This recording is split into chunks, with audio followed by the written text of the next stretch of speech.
Hey guys, this is Arun, And this is Abby. and welcome back to a brand new episode of Fill Your Pockets. Today's episode will be Tuesday, August the 3rd, and hopefully we can help you guys win some money today. So a quick recap from yesterday. We had two plays yesterday. We went 1-1. Our straight money line did not hit. We put a straight money line bet on the New York Mets. They lost. They should have won that game against the Miami Marlins, but hey, this is baseball. This is sports. They lost. Um, but if you did put money on our parlay, you did win that. I think if you got both of the Giants and Brewers, they were sitting at plus 166 odds for the parlay. So the money line was not worth it. The parlay hit yesterday. We're 1 for 1. For the season, I believe we're 7-5, so we're still positive. And hopefully today we could. Our goal every day is to get a clean sweep, and we have yet to achieve that. But today, I don't know. I have a good feeling about today, Abhishek. So, if you want to quickly recap these games from yesterday, Abhishek. No problem. Arun hit the nail right there. 7-5. Been Seven and over a little five. bit over a week. Not a bad start. Nothing to dance about, but nothing to be sad about either. Mm-hmm. Got a long way to go here. This is just the beginning. Yesterday Mets Marlins. That game was over basically in the first inning. Gave up 4 runs, and the rookie. That was the first time the Mets starter Miguel he struggled. That was the first game of his MLB career where it struggled, and it happened against one of the worst offensive teams in baseball. It was, I guess, listen, when you go up against a team, and I should have took this into obviously hindsight is 2020. Like you can reflect all you want, but whenever it doesn't matter if you're great against 29 teams. When you play that 30th team, um, and you've never faced him before, that's the thing. You're facing someone you've never faced before. It goes both ways for the batters and for the pitcher. That's exactly what happened. The Mets, hey, give them credit. They came back. It was 3-4 after I think the fourth inning. Came back, but then the bullpen just the relief pitchers couldn't hang out, like keep the lead at bare minimum, and then it went to six, and then that was it. And the Mets, they just struggle to score. If they don't have amazing pitching, like maybe 3 runs max allowed, odds of them winning are minuscule at best, and that is their biggest weakness. So going forward, I don't know how they're gonna address that, but they're gonna have to figure out a way. Now we get to the parlay. Brewers, Pirates. Listen, man, the Brewers just got their number. The Brewers are dogging them. The Pirates were hanging around. It was 1-0 for the first 6 innings, and then all hell broke loose in the seventh. They scored six, and then at the end of the game, the Pirates tried to make it a little bit interesting, even though the Brewers, they knew the game was over. They were just basically messing around, and they kind of gave them a little bit of life. The final score was 6-2, I think. Yeah, 6-2, if I recall correctly. But that game was after the seventh inning, that game was over. The Brewers are at their apex right now. Their offense is clicking. Out of the last 7 games, they've scored 6+ runs in 6 out of 7 of those games. Their pitching is phenomenal. I don't know where this team can go. They have all the pieces. They don't have massive star power, but they do have all the tools necessary to compete. Pirates, man, they are just when you have 2 months left in a season and you're dog shit and you play almost every day, that has to be hard. So for the Pirates, like for players like Brian Reynolds, who is by far their best player now, man, when he looks around and sees, yo, man, I'm really just here to do what? Like, because we suck. And obviously they're professionals. They get paid. This is their jobs. That's how they have to look at it. But, man, it's tough in Pittsburgh right now. And the Milwaukee Brewers, that was easy in my opinion, and that's what happened. Now we get to um, the final game of the parlay, final game of the night, actually, Arizona versus the Giants. This game was close for no damn reason. The the Giants scored 7 runs. It was 7-1. I'm like, this shit's over. This is exactly what you're supposed to do. The Giants are like, okay, let's hit them where it hurts, end this shit right now. And then what happened? I don't know what was going on with Descalfani.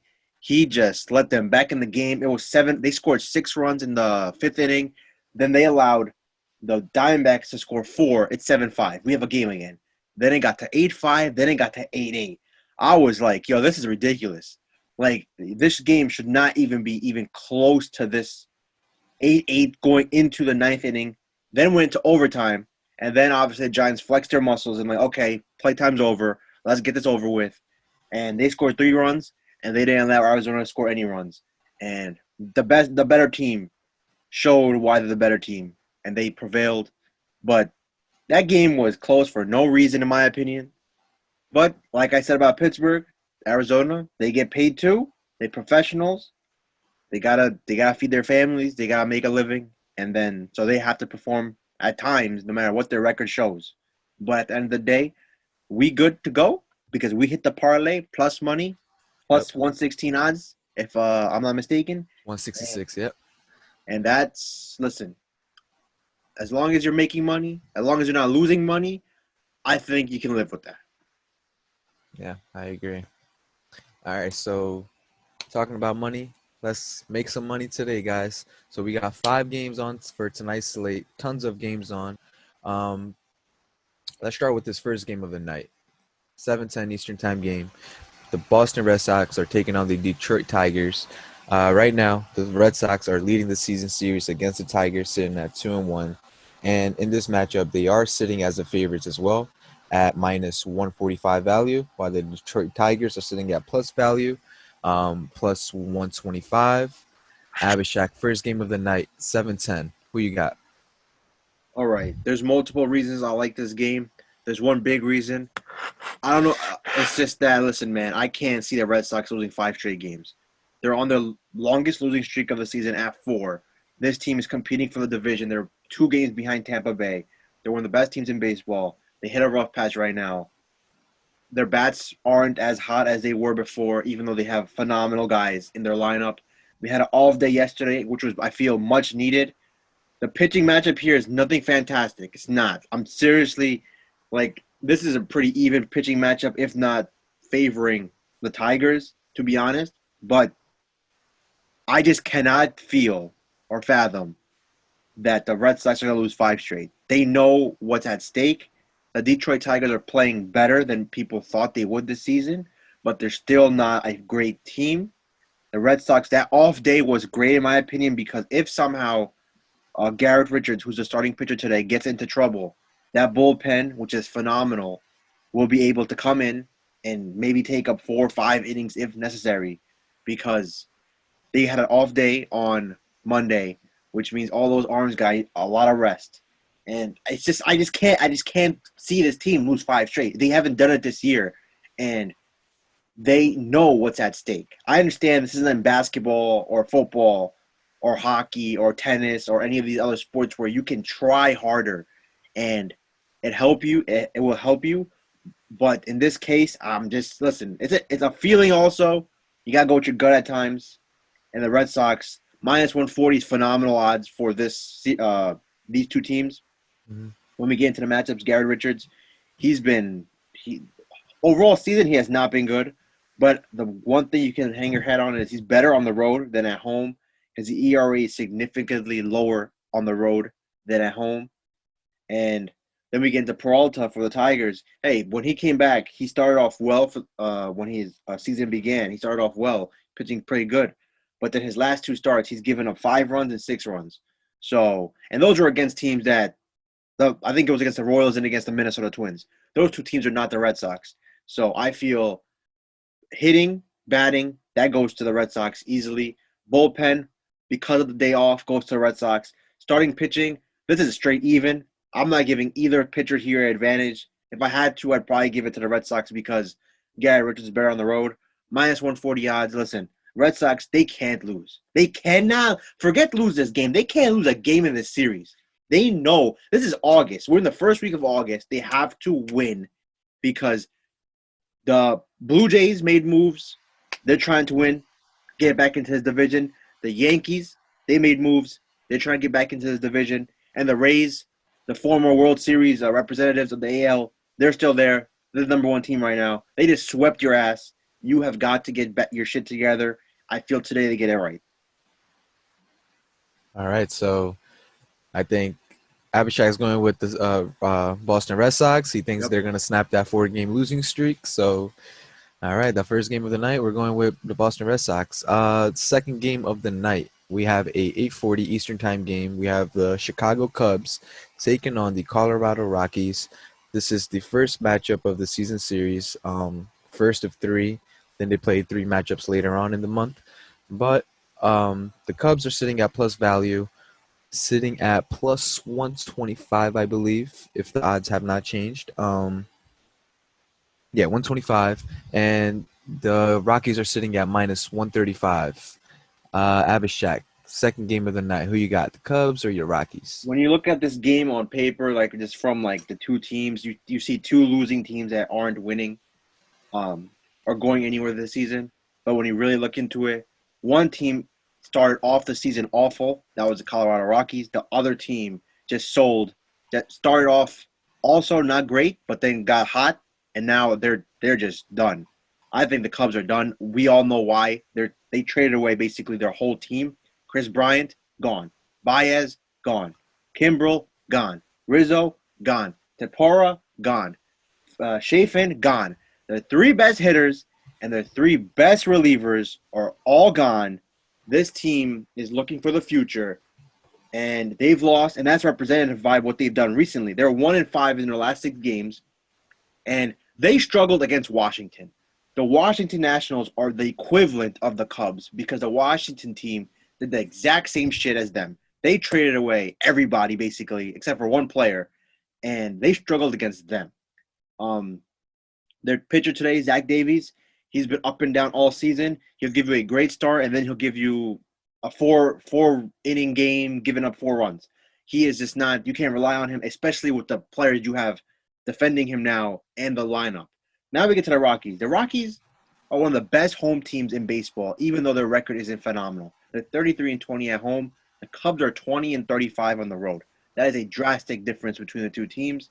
Now we get to Kyle Freeland. Kyle Freeland a couple of years ago was one of the best pitchers in baseball. He got hurt. He started struggling. This year, I feel he's found himself again. In his last 3 home starts, Kyle Freeland, the lefty, 17 innings he's pitched, 3 runs allowed total. That's phenomenal. That is straight up phenomenal. And now you're going up against a Cubs team that all the star players, to be honest, are gone. And his last 2 starts, just in general, Kyle Freeland versus the Padres, a 60-win team, and the Dodgers, a World Series contending team, he's given up 1 run each in each of those starts. So this man is not playing against no cakewalks. He ain't playing against the Marlins or the Pittsburgh Pirates or the Baltimore Orioles. He going up against the big boys, and he handling his own. His team hasn't been scoring for him, but at home, the Rockies are way better at scoring than on the road.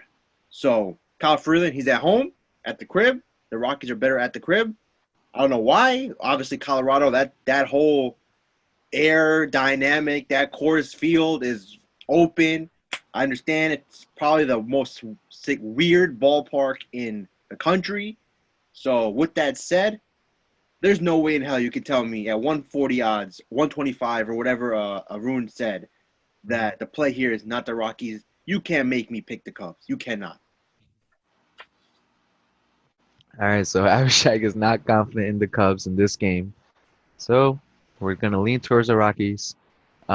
Quick disclaimer, make sure you tune into our Instagram page for the final picks. We're just here on this episode previewing the games, but the Instagram, the story, that's where we'll be posting our favorite picks. All right, so the third game of our night, we have the Cleveland Guardians taking on the Toronto Blue Jays. It's a 7 o'clock Eastern Time game. Right now, the season series is tied between them at 2-2. Uh, the lines on this are they're moving in favor of, I believe, Cleveland. Right now, Cleveland. No, it's not. Uh, the odds are in favor of Toronto, heavy favorite, minus 200, and the Cleveland Guardians are sitting at plus value, plus 170 on some bookies. You could get them at plus 180. But Abhishek, third game of the night, Cleveland Guardians taking on the Toronto Blue Jays. Who you got? We about to do this Indian style, and I mean Indian as in, our culture. We have to make this shit spicy. This game And then the next game, like we've done yesterday and a couple other times on this show. But let's start off with this game first. The Guardians, Blue Jays, Zach Plesac versus Ryu. Zach Plesac right now is their best pitcher because of the injuries. Shane Bieber's out, Aaron Savelli's out. He is their best pitcher. But if you go into Zach Plesac, he's been good against teams that don't score. If you really look at it, he's been good against St. Louis. They score very minimal. He's good against Oakland. That was before Oakland made those trades. Oakland was struggling a lot. He was good at Seattle, who also struggled big time to score. But when you look at the teams that can actually score, the Rays, LA, he's been hit around a lot. And the teams that can actually hit home runs, they have really dominated against Zach Plesac. And here comes the Toronto Blue Jays, who are probably, I would put them top 3 home run hitting teams in baseball. Their lineup is phenomenal. The Blue Jays, 5-2 in the last 7. They lost game yesterday. They were heavy favorites yesterday. They lost in overtime. That's what happens. Once you get into the bullpen that deep, Cleveland has the advantage because their bullpen's better than the Toronto Blue Jays, and that's exactly what happened. And they lost in OT. But Blue Jays, like I said, 5-2 in the last 7. They know they have a chance to make the playoffs. They are a young team on the rise. Excuse me. Yeah. So going forward, also Hyun-Jin Ryu, who's the starter for the lefty, starting for the Blue Jays today. The Blue Jays have won 6 out of 7 of his last 7 starts. They've only lost 1, so that's pretty consistent. When he starts, they have a chance. And Hyun-Jin Ryu already started against Cleveland this season at Cleveland, and he gave up 2 runs in 5 innings, and they won the game. So, Damn. And there's one thing here that's kind of very interesting. It shows how inconsistent the Guardians are. It's not a huge sample size, but it is something. This team keeps alternating wins and losses. This team does not consistently lose. This team does not consistently win. In the last 8 games, they've gone loss, win, loss, win, loss, win, loss, win. What does that mean? Hey, obviously that doesn't mean really anything. It's just a trend. But a trend is a trend until the trend is broken. And let's see if the trend breaks tonight. Because based off this trend, they are going to lose today because they are not a consistent team. And minus 200, that is way too heavy of a price. There are much heavier prices out there for different games. But for this, minus 200, you're never going to put that on the money line. But that's why we're here, because we have to make it spicy for everyone so they can enjoy the meal. All right, so in order to make it spicy, we gotta move on to this next game. Yep. 8:10 Eastern Time game. We got the Pittsburgh Pirates taking on the Milwaukee Brewers. Right now, the season series, the Brewers are absolutely destroying the Pirates, sitting at 11-3 for the season series. Right now, heavy favorites, Milwaukee Brewers sitting at minus 200 value. This line is moving north. Some bookies are already at minus 235, so this line is moving. Pittsburgh Pirates, obviously, they're going to be the favorites, sitting at plus 190 value. Abhishek, our 4th game of the slate. Who you got? I think based off of the rant I went on about the Pirates, I think everyone knows where I'm going here. This team is done. This team has been done. The Pirates, listen, man, this season's over, 11-3, I think is what you said. Arun, Adrian Hauser, my man's back. 9-0, last 9 starts. All they do is win when he's out there, and he's out there today. Pirates, they have a guy named Kranick. I think he's one of their young prospects pitching out there. He went up against the Brewers just less than a week ago on July 28th, and he got hit around. He gave up 6 runs in 5 innings at home. Pirates are struggling. I already went over this, and you can't make me pick the Pirates. The pitching, batting, bullpen, no reason. Obviously, this is sports. Anything can happen because they're also professionals. But in my opinion, the minus 200, like Arun mentioned, is too heavy of a price to just do a money line on them. So that's why if we're going to touch this game and if we're going to touch the game we just mentioned, the Guardians and the Blue Jays, then what we're going to do is when one thing and one thing are too good to be true, how about, and you can't really have them, put them together. Peanut butter and jelly. Let's put peanut butter and jelly together so it tastes even better. And that's exactly what we're doing here. We're putting the peanut butter and the jelly together and making a nice meal. It's not spicy, but regardless, you get the point. We're gonna take the Blue Jays and the Brewers, parlay them to get plus odds, Plus and obviously 114. 114. As long as I see that plus sign, that's all that matters because that means that I'm getting all the money. The odds makers, the sports books, they're not taking any juice from me, and that's all that really matters at the end of the day. If you can get into the pluses, and obviously, as Arun also mentioned earlier, you gotta tune in on IG to get the Sir. final outcome because changes could happen, especially because when the lineups come out, there could be something that we don't like, and that's why we adjust on the fly. Yes, sir. Well said. All right, so let's move on to this last game of the night. We have the Atlanta Braves taking on the St. Louis Cardinals. Atlanta Braves are leading the season series 3-1. The odds literally just came out a few seconds ago. Uh, Atlanta Braves are sitting at favorites, sitting at minus 130 value, while the St. Louis Cardinals are sitting at plus value, plus 110. Um, 8 o'clock Eastern time game. Abhishek, who you got for this last final game of the slate? Okay, I have three things, 3 points only for this game. This game is the most fascinating game for me the whole night. And it's for one reason. I'm about to get into that reason. But Atlanta Braves, St. Louis, both these teams are borderline right there. They're not, obviously, Atlanta because of injuries. They're not where they should be, in my opinion. They made significant moves at the trade deadline. Jorge Soler, who's on fire, they got him. Adam Duvall, they brought him back. He's a big bat. Rodriguez for the bullpen. He has been the Pirates' closer the whole season. They got him. So they added. Even though their best player is injured for this season, Acuna, they're still thinking, yo, let's move forward, let's keep improving, and we'll get Acuna back eventually next year, and we can just continue to build off of that. We get to St. Louis, they made a couple trades, nothing crazy. One of those trades was John Lester, who's going to be starting for them, the lefty. This is not the John Lester of old who was with Boston, who won a World Series with the Cubs. He's getting older. He doesn't have it anymore, in my opinion. Respect to him. He is one of the greatest ever, but he's not the pitcher he once was. Washington traded him. They took a flyer on him. It didn't pan out for them as a team. And now we get down to the most fascinating stat that I have come upon today. Obviously, I mentioned for one of the games prior, the Guardians and the Blue Jays in terms of inconsistency, going alternating wins. So the stat for the Guardians was that they've been doing that for the past 8 games. The Atlanta Braves have set the MLB record for alternating wins and losses at 17. Now, that is a big trend that I want to stay on because 17, that's nearly 3 weeks you're getting to where loss, win, loss, win, loss, win, loss, win, loss, win. You get the point. And what are we in for tonight? Based off this trend, we are in for a nice, juicy dub. And that's why minus 130 right now. Oh, I love these Braves.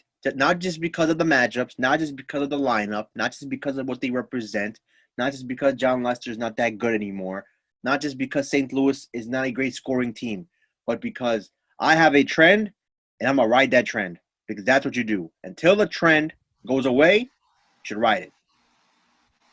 All right, so Abhishek, we're leaning towards the Atlanta Braves. The value for that is looking nice and juicy, so we're leaning towards them. Um, that pretty much wraps it up for our episode. Make sure you tune in into our Instagram page. We're gonna have our final picks and final say there. And hey, hope you guys have a fun day gambling and happy gambling. Peace out.